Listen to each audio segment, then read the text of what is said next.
Bienvenue dans ce nouvel épisode de Lambda comme toi. Aujourd'hui, je reçois Sophie et Florence, de jeunes entrepreneuses.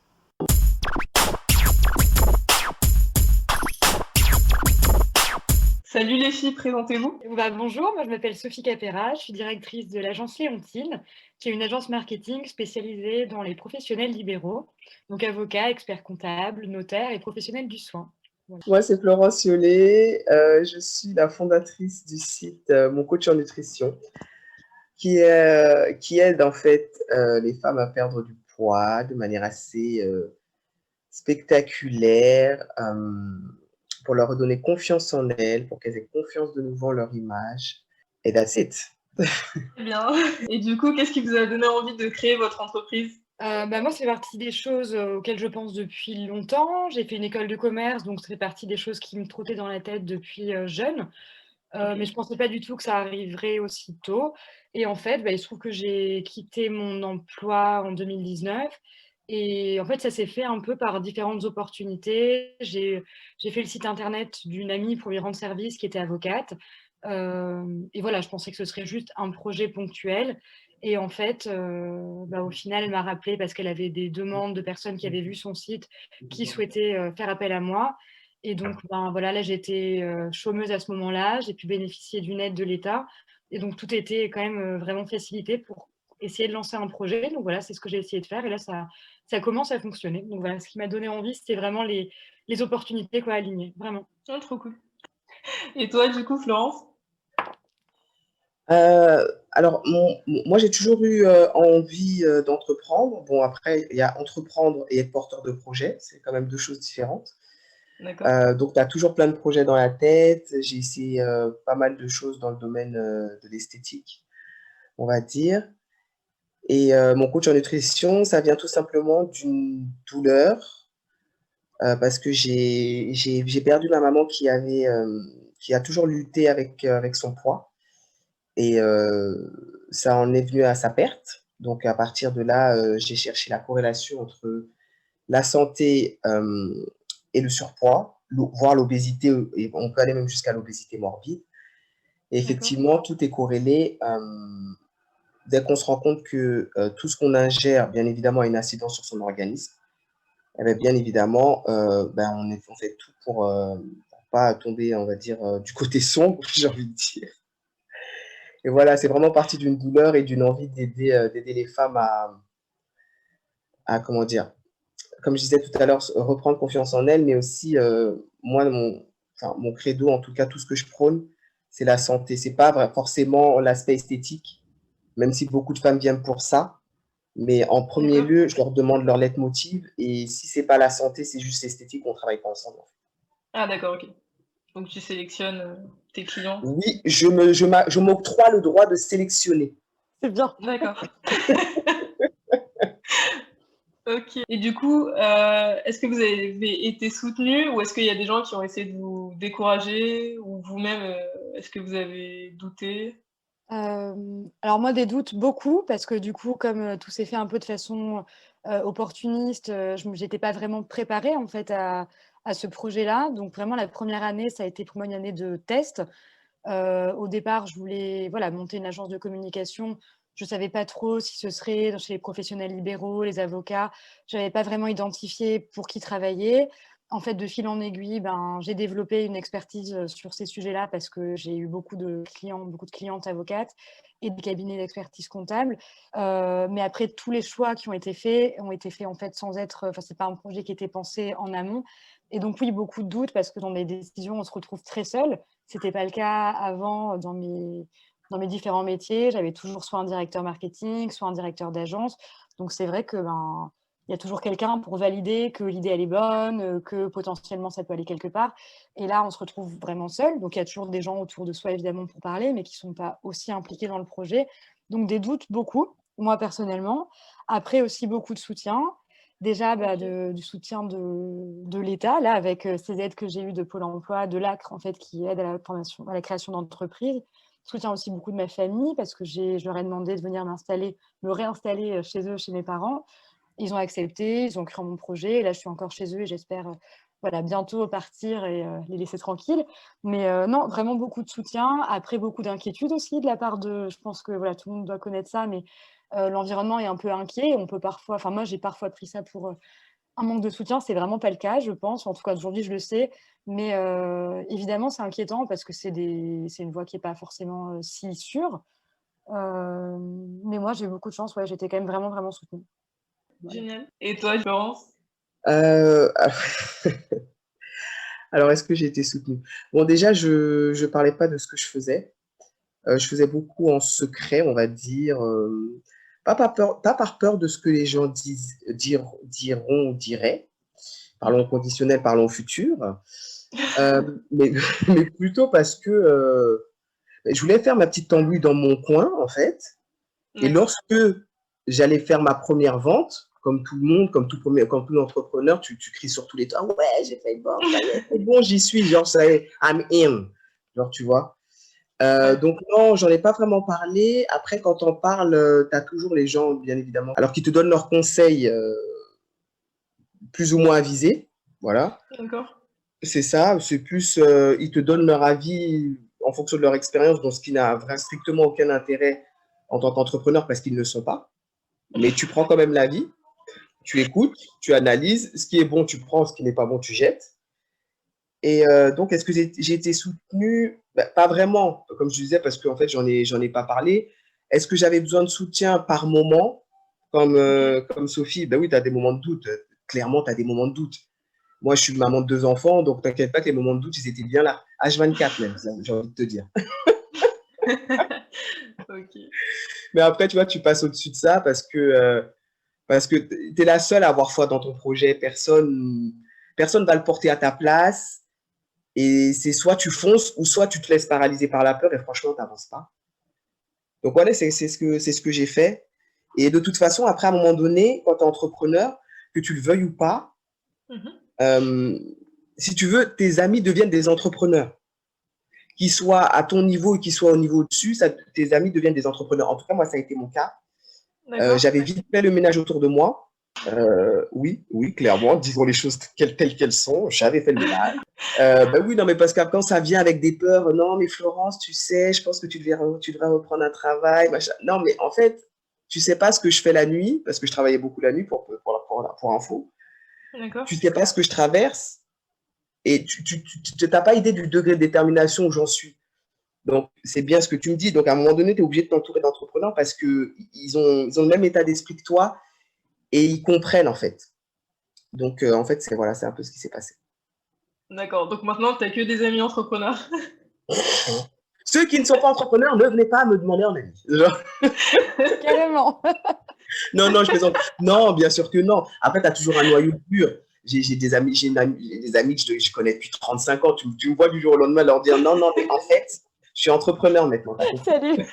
Nous n'avons pas les mêmes Non, valeurs. c'est ça. Non, tu as toujours un noyau dur, mais après, les connaissances, les collègues de travail, les choses comme bon, ça, tu zappes. Non, il y a de tout dans mon entourage. D'accord. Que diriez-vous à des jeunes comme vous qui souhaiteraient monter leur entreprise ou n'importe quel entrepreneur en vrai? Moi, je vais rebondir sur ce que tu as dit, Florence, sur les conseils. Il y a 2 choses, c'est-à-dire que je pense que c'est hyper important de demander conseil parce que les gens sont, enfin moi, dans mon expérience, hyper contents de partager leur expérience. Des gens qui font mon métier que je connaissais pas, j'avais des interrogations, j'en ai trouvé sur internet. Je veux dire, j'ai envoyé des mails à des inconnus, qui ont pris du temps pour moi, pour me répondre, pour me dire comment ça se passait pour eux. Donc je pense qu'il faut vraiment oser, aller poser des questions, aller se renseigner. Il faut aussi, à mon avis, Heu, oser parler à ses clients. C'est-à-dire que créer une relation de confiance avec eux pour qu'ils donnent des vrais retours en fait sur, ce qu'on produit. Moi, j'étais en train de créer des produits avec eux, créer des ateliers et en fait, quand on a une relation de confiance avec ses clients, mes clients, ils sont capables de me dire honnêtement ce qu'ils ont aimé, ce qu'ils n'ont pas aimé et pour moi, ce retour client, il est essentiel. Si tu montes une entreprise, c'est pour servir, ton client et donc Mhm. le mettre à l'aise pour qu'il puisse vraiment exprimer son besoin, pour moi, c'est essentiel. Alors, j'espère que j'arriverai à le faire tout au long de mon entreprise. Je pense qu'au début, c'est encore plus primordial parce que c'est un moment de construction, hein, de ton entreprise. Et par contre, faire attention aussi aux critiques des gens autour qui ont rien à voir. Si je fais un site internet qui est pour des professionnels libéraux, pour des avocats par exemple, l'avis de mon petit frère, qui fait, une école d'ingénieur, bon, bah, faut que je remette dans son contexte que c'est et donc il y a de ça aussi de voilà, là, Florence parlait des gens entrepreneurs, des gens qui sont en entreprise. Il y a aussi à qui on s'adresse et tout je pense que tout conseil est bon à prendre, mais il faut garder un vrai recul sur, qui dit quoi, à quel moment et parfois, moi, j'ai trouvé ça compliqué parce qu'il y a plein d'infos contradictoires et cetera et après on apprend à faire la part des choses, savoir, bon, bah, qui représente, mon client, qui, me parle enfin, d'où me parlent les gens, quoi et quels sont leurs points de vue pour arriver à vraiment faire la part des choses et puis à la fin, évidemment, la responsabilité du choix, c'est toujours la sienne et pour ça, ça aide de remettre les choses dans leur contexte, quoi. Voilà. C'est ça. OK, d'accord. Ah bah, je leur dirais déjà enfin, de pas se limiter, première chose. C'est-à-dire que si ta passion, j'en sais rien moi, c'est la couture, ne te dis pas: «J'ai aucune expérience, il va falloir que je me forme, j'exagère 10 ans avant de commencer». Non, il faut vraiment, comme disait Sophie, déjà côtoyer son milieu. D'accord. C'est quand même la base. Que tu sois expert ou pas expert, on s'en fout. Côtoyer déjà son milieu, c'est hyper important. Côtoyer les gens qui ont ce que tu as. Là où tu as ta vision, il faut vraiment côtoyer ce type de personnes. Ensuite, bien évidemment, se former dans son domaine. Hem et là, ça demande quand même du travail. Je pense qu'au jour d'aujourd'hui, il y a beaucoup d'entrepreneurs, sur internet qui n'ont pas de diplôme dans leur domaine, pourtant ils excellent. On ne Oui. demande pas forcément un diplôme, mais au moins on demande d'être passionné par ce que tu fais. Mmh. C'est quand même la base pour servir ton client avec le cœur. Donc je leur dirais ça et je leur dirais, beh, de toujours garder la foi et ouais, de rester convaincu que ce qu'ils font en fait, ça aura un impact, mais je leur demande aussi de ne pas rêver et de quand même s'orienter vers des choses économiquement viables. Parce que souvent on pense que, je sais pas, je donne l'exemple du crochet. Bon, je connais des gens qui Mmh. ont vendu des formations sur le crochet, hein, c'est pas le propos. Mais non, mais il y a plusieurs choses, tu vois? Il faut Oui. vraiment t'orienter vers même si c'est ta passion, il faut tout de suite que tu valides si c'est économiquement viable. Sinon, passe à autre chose, en fait, et perds pas de temps. Et le temps, justement, c'est hyper important. Si moi, j'étais à la personne que je suis, ça ne c'est pas pour me lancer des fleurs. Mmh. Heu, Si je savais ce que je sais aujourd'hui, si on me l'avait dit à l'âge de 20 ans, bah, de toute façon, à l'âge de 20 ans, tu es un peu têtu. Est-ce que j'aurais écouté? Je suis pas sûr. Je suis pas bien sûr. J'aurais fait comme je voulais. De toute façon, moi, je connais la vie. De toute façon, j'ai 20 ans, tu te rends pas compte, ça fait 2 ans que je suis majeur. Alors, je connais maintenant, tu vois? Franchement, je suis pas sûr que j'aurais écouté. Mais en tout cas, plus on est jeune, plus tôt il faut se lancer et sans barrière justement de l'âge. Il faut juste foncer et se former. Voilà, c'est ce que je leur dirais. Moi, je suis hyper d'accord sur la formation et ce côté de, en fait, parfois, avoir bossé en entreprise avant, ça pose des limites, en fait, d'usage, il faut faire comme ci, il faut faire comme ça dans mon secteur Mhm. et en fait, je trouve que l'auto-formation, elle est essentielle, en fait, d'être toujours en recherche de, ben, comment se font les choses, enfin, voilà, Mmh. d'idées créatives et en fait, s'auto-former, je pense que c'est enfin, tout au long d'une vie, évidemment, tout le monde le fait maintenant, même en entreprise et les métiers changent trop pour pas Ouais, pouvoir se former tout le temps, mais je pense qu'en tant qu'entrepreneur, c'est essentiel et ça permet aussi de rester super ouvert et créatif, en fait. Ce qui est quand même chouette quand on crée une boîte, c'est aussi de pouvoir faire les choses un peu différemment et donc pas rester bloqué et en ça, commencer jeune, c'est chouette, quoi, parce que ça permet de pas être déjà complètement, complètement brainwashé par, ouais, ce ouais, qui ouais, se fait ou ce qui se fait pas dans son secteur, quoi. c'est ça, c'est Ouais, vrai. c'est vrai. Par rapport au monde de l'entreprise, c'est sûr que ça doit changer. Oui. Ouais, après Et l'idée, c'est de réussir à créer aussi une entreprise, quoi, mais peut-être sur des fondements qui sont un peu différents, quoi. C'est se dire aussi, quand on crée une boîte, potentiellement, si ça grandit demain, qu'est-ce que je souhaite apporter à cette entreprise? Comment je souhaite me comporter avec mes employés? Qu'est-ce que j'ai aimé dans le monde du travail? Qu'est-ce que j'ai pas aimé? Il y a aussi enfin, en tout cas pour moi, vachement ces questions un peu, éthiques aussi derrière de, ben, là, porter potentiellement la responsabilité demain de travail d'autres personnes et de leur bien-être et voilà, d'essayer de construire aussi, une espèce de mini société qui fonctionne, sur des fondements qui, moi, me semblent justes et d'accord, enfin, voilà, plus justes que ce que j'ai pu voir dans le monde du travail, aussi, quoi. oui. Ok. Et Florence, du coup, toi aussi, tu dois avoir des employés ou pas Ah par oui, la bien suite? oui, oui, D'accord. parce que bah, oui, c'est la continuité, c'est scaler son business. euh, Parce que je pense qu'à un moment donné, entre guillemets, je le fais, j'aime ça, j'adore ça, mais après, j'aurais peut-être envie de faire autre chose, d'évoluer vers autre chose. Et ça ne veut pas dire que je ne voudrais pas continuer à aider ces femmes-là. Et oui, clairement, oui, je me vois avoir des employés, oui. D'accord. Est-ce que vous avez un message à faire passer particulier Bon, alors moi, je parlais forcément à- aux femmes en fait qui me ressemblent, entre guillemets. Mhm. Moi, je suis maman de 2 enfants en bas âge. La précision est importante. La précision est très importante. Vous allez suivre. Écoutez bien. D'accord. Et, euh, et en fait, je suis mère célibataire, donc si tu veux, tout m'incombe. On n'est Ok, pas en d'accord. mode, je suis pas en mode Calimero, hein.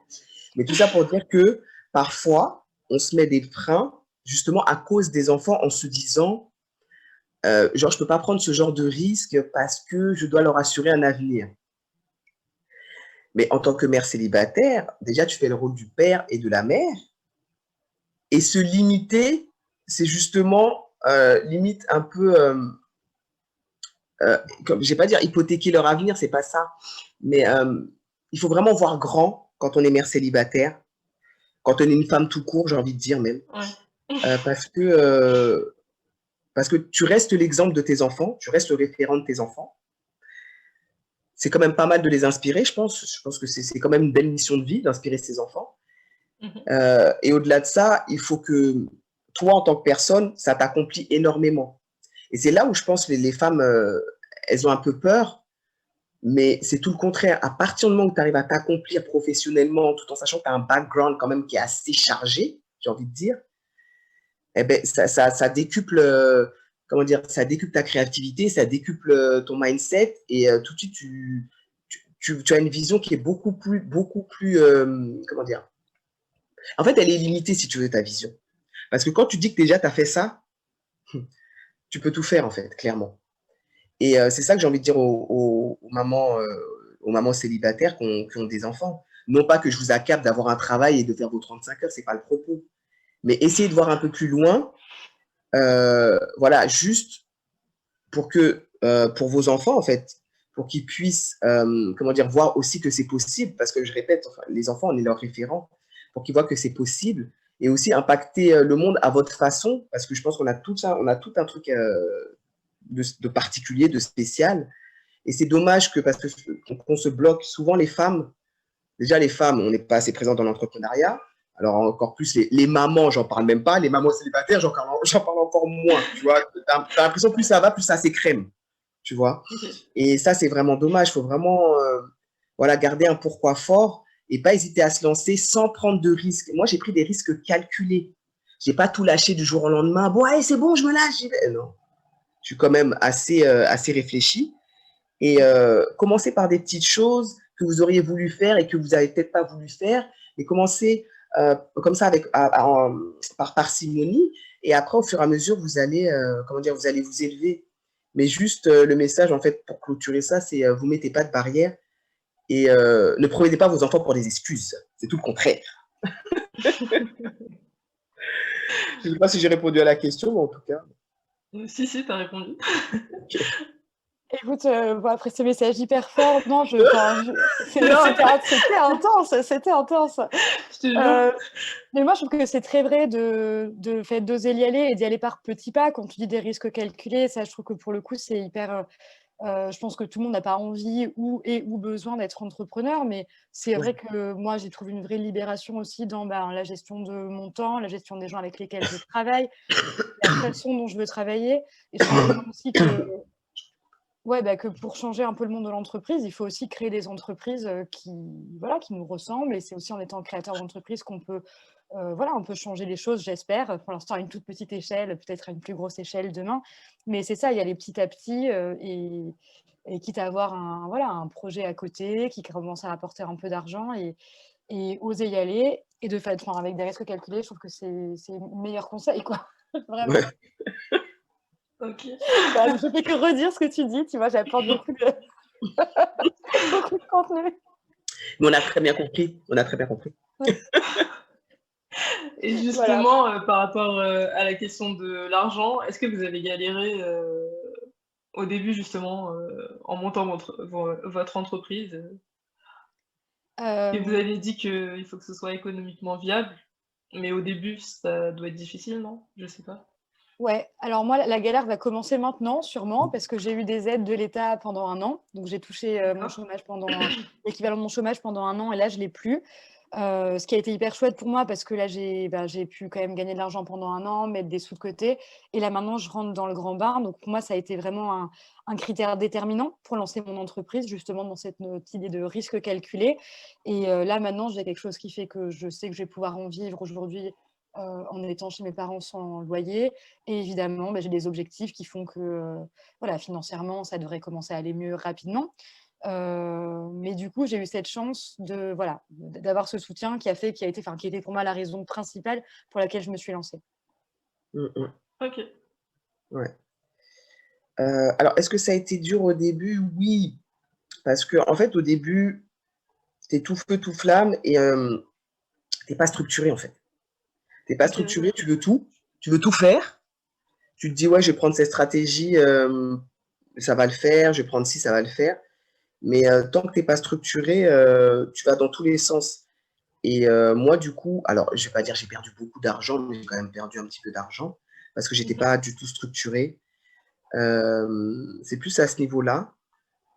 J'ai pas perdu des grosses sommes et du coup, à mon niveau, ça m'impactait forcément. Mais non, ça n'a pas été dur parce que à partir du moment où tu prends quand même les bonnes formations, Mhm. comme je disais tout à l'heure, on se lance pas aujourd'hui. Enfin, tout le monde sait qu'on se lance pas en entrepreneuriat comme si on allait aux champignons entre guillemets. J'aime bien cette expression. Ouais, j'aime bien aussi. Elle est tellement vraie. Parce que genre quand tu vas aux champignons, t'es quand même détente. Tu vois, tu étais en mode détente quand même. Non, non, l'entrepreneuriat, c'est pas la détente, si tu veux. Non, non, pas du tout. Et non, non, j'ai pas connu de difficultés, de grosses difficultés. Genre, en fait, ceux, je pense, qui connaissent des difficultés, c'est ceux qui empruntent. J'ai pas emprunté. Je me suis quand Ok. même, je suis resté quand même assez raisonnable. Et je suis parti avec ce que j'avais, c'est tout. Et puis j'ai fait comme ça. Donc, est-ce que j'ai connu des difficultés? Non, clairement non. Là où ça a commencé à coincer, c'est quand tu lances ton premier produit en te disant tout le monde va courir après, mais en fait, non, Mhm. c'est pas vrai. Parce que. Non, c'est pas vrai parce que, en fait, tu es en mode. Quand tu n'es pas formé, tu es en mode. Tu connais pas le marketing. Tu n'as pas conscience de ce que c'est le marketing. On te Mhm. dit marketing, tu penses que marketing, c'est parler à tes copines, c'est parler à ta famille. Bon, en fait, tu vois, c'est pas ça du marketing. Ouais. Ouais, puis la compétition est rude, quoi, en Mais ligne. c'est ça, la compétition est rude. Et en fait, t'es pas attendu comme le Messi. Mais loin de là. Toi, tu te dis, moi, mon truc, il va déchirer, machin. Oh, écoute, ça va pas déchirer du tout. Hein.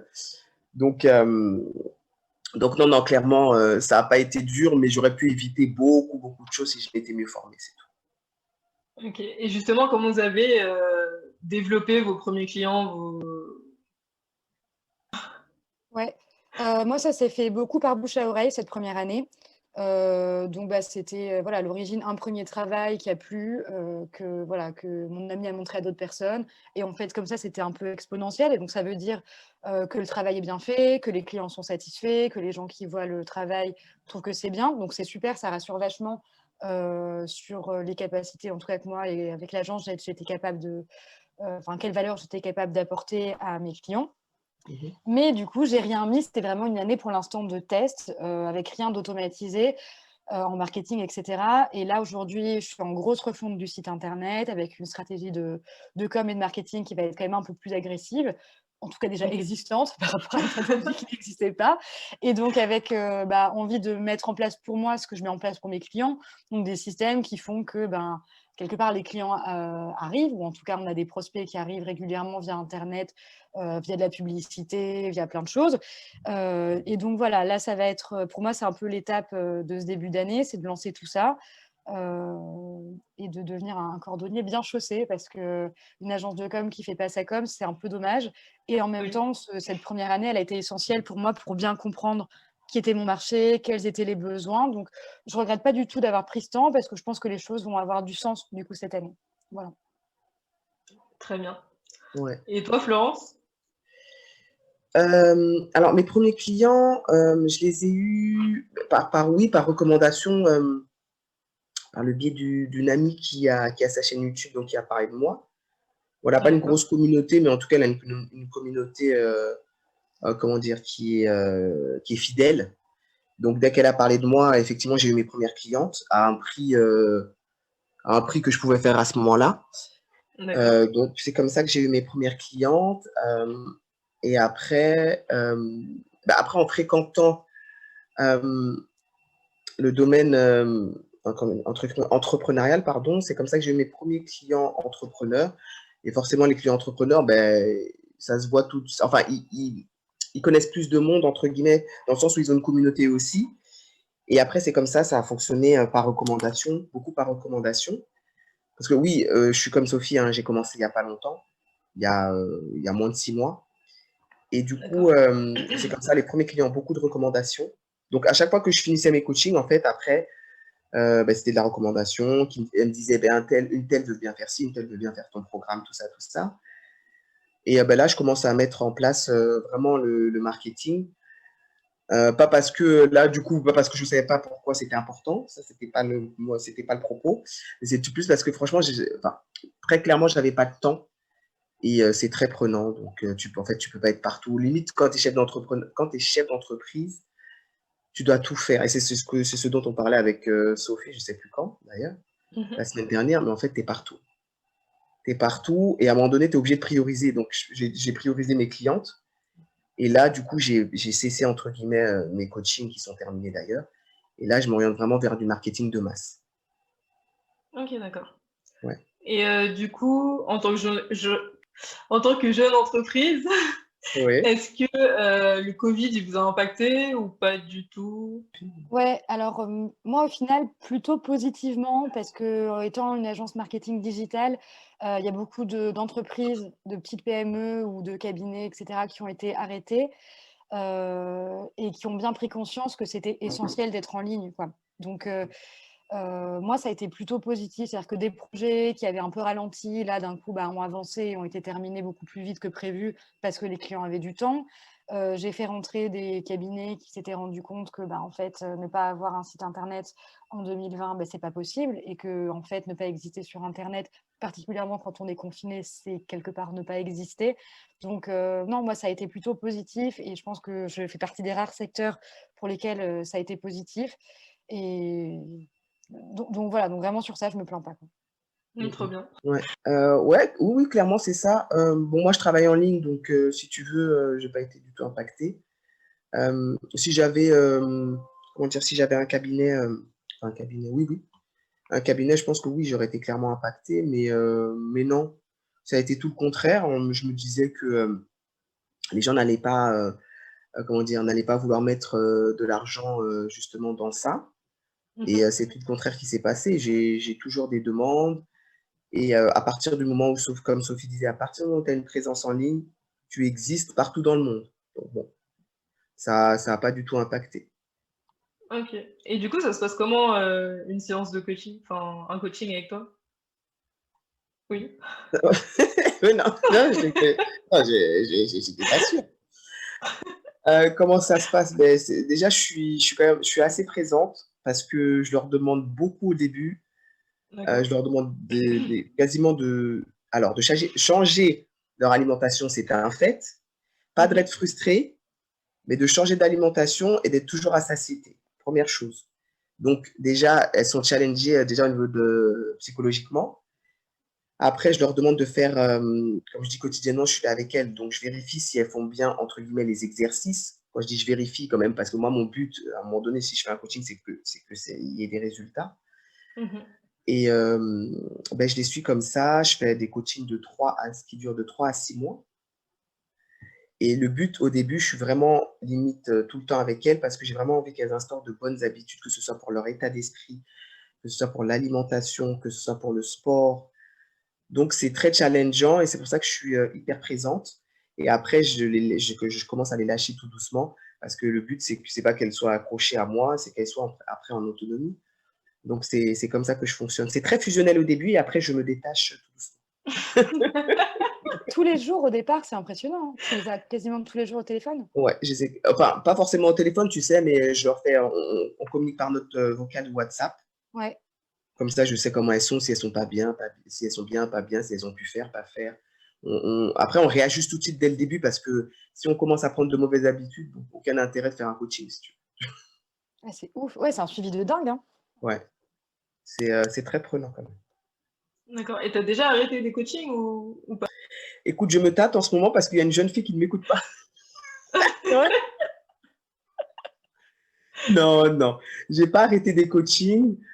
Non, clairement, j'en ai pas arrêté. Mais en fait, je leur dis au début, je leur dis, Mhm. à partir du 3e conseil, parce que en fait, si tu veux, elles savent pourquoi elles sont là, Mhm. mais tant que tu leur fais pas comprendre que tu m'as donné de l'argent, mais si tu m'écoutes pas, en fait, on va arrêter. Et du coup, c'est toi qui es perdante. Ouais, c'est clair. Bah oui, parce que tu viens me voir, je t'explique la marche à suivre, tu ne veux pas écouter. Bon, pourquoi tu es venu me voir? Donc je leur dis, non mais, non, mais moi je suis très clair, hein, parce que bon, si tu veux, le temps c'est quand même important. Hein. Si tu es venu me voir, c'est qu'à un moment donné, tu en avais marre. Donc non, j'ai pas arrêté, mais je leur dis clairement dès le début que les conseils, si vous les écoutez pas, eh ben, on va devoir mettre fin au coaching. Et crois-moi, ça motive. Ok, d'accord. C'est clair. Et toi, Donc, voilà. Sophie, tu as déjà arrêté de travailler sur un contrat Non, pour l'instant, non. Il y a des projets qui n'étaient pas faits pour moi et où, non, qui ont pas fonctionné, mais dès le départ, en fait, des gens, tu vois, plutôt des prospects qui ont des projets qui correspondent pas du tout à la façon dont moi j'ai envie que les choses se passent. Ok. Du coup, bah là, en fait, on dit non dès le départ. Enfin, voilà. Ça m'est arrivé une fois. Mais moi, j'aime bien que les choses soient faites intelligemment. Donc, je suis avec des gens qui ont une volonté de faire une vraie stratégie de communication. On crée une image de marque, on crée des choses intelligentes et qui correspondent, dans un but de créer des communications qui sont utiles pour les consommateurs, pour les clients, pour les internautes. Et si c'est juste faire de la visibilité pour faire de la visibilité, en fait, je ne suis pas la meilleure agence pour ça. Moi, j'ai un conseil d'experts sur toutes les réglementations que tous ces différents métiers ont. J'ai un conseil sur l'image de marque et le positionnement d'experts qu'ont ces professionnels. Après, si c'est juste pour avoir la publicité Google en mettant n'importe quel mot-clé, juste pour être visible et quelque part dire parfois des bêtises, moi, je ne suis pas la meilleure pour ça et ça ne m'intéresse pas. Donc, dans ce cas-là, c'est les orienter vers d'autres personnes. Ça m'est arrivé une fois et honnêtement, en général, je pense que j'ai un positionnement qui est de qualité et qui correspond à ma cible, donc ce qui est chouette. Ce qui fait que ça m'arrive très rarement de tomber sur des gens qui n'ont pas cette volonté de faire les choses de façon vraiment qualitative, quoi. Donc c'est rare, mais ça m'est arrivé. D'accord. Voilà. Et où est-ce qu'on peut vous retrouver? Alors, moi, bientôt sur agenceleontine.com. Le site est en reconstruction, mais normalement, d'ici mi-février, on aura une nouvelle version en ligne. Et puis sur les réseaux sociaux, Facebook et LinkedIn essentiellement. Donc, Agence Léontine, voilà. Ok. Et toi, Florence? Alors moi, si les gens veulent me trouver, ils vont sur moncoachtoutattaché-en-nutrition.com. Donc, c'est mon site internet. Sinon, oui, LinkedIn, Florence Yollet, tout simplement. Et sur Instagram également, florence.yollet. D'accord, ok. Bah, merci beaucoup d'avoir participé. Est-ce que vous avez un dernier truc à ajouter? Non, merci à toi, écoute, de nous avoir invités. C'est très chouette de répondre à ces questions. Ça fait réfléchir aussi, tu vois, à son parcours. Donc, c'est intéressant. Ouais, c'est ça. Ouais, vraiment, merci pour l'invitation. Et comme je disais, toi, tu es jeune. Tu es jeune. Donc, ouais, non, c'est bien là déjà que tu entreprennes sur des petites choses comme ça parce que enfin, le mouvement, c'est la vie. C'est en faisant que je pense qu'après, tu sauras exactement ce que tu veux faire, même si tu fais autre chose à côté. Mais la liberté d'être entrepreneur, tu sentiras tu sais, le petit goût là. Et je sais pas, je pense que tu vas pas vouloir arrêter. Mais comme je disais tout à l'heure, plus tu fais les choses tôt, plus tu entreprends tôt. Quand on dit entreprendre, c'est pas forcément voilà, de faire son 10K par mois, mais au moins entreprendre des choses, tu vois, être en autonomie sur quelque chose, c'est déjà énorme pour les jeunes de nos jours. Ok. Bah, merci. Merci, Cyrielle. Merci d'avoir écouté cet épisode de Lambda comme toi. Si toi aussi tu souhaites participer, envoie-moi un email à lambdacommetoi @gmail.com. Je te dis à bientôt pour un nouvel épisode de Lambda comme toi.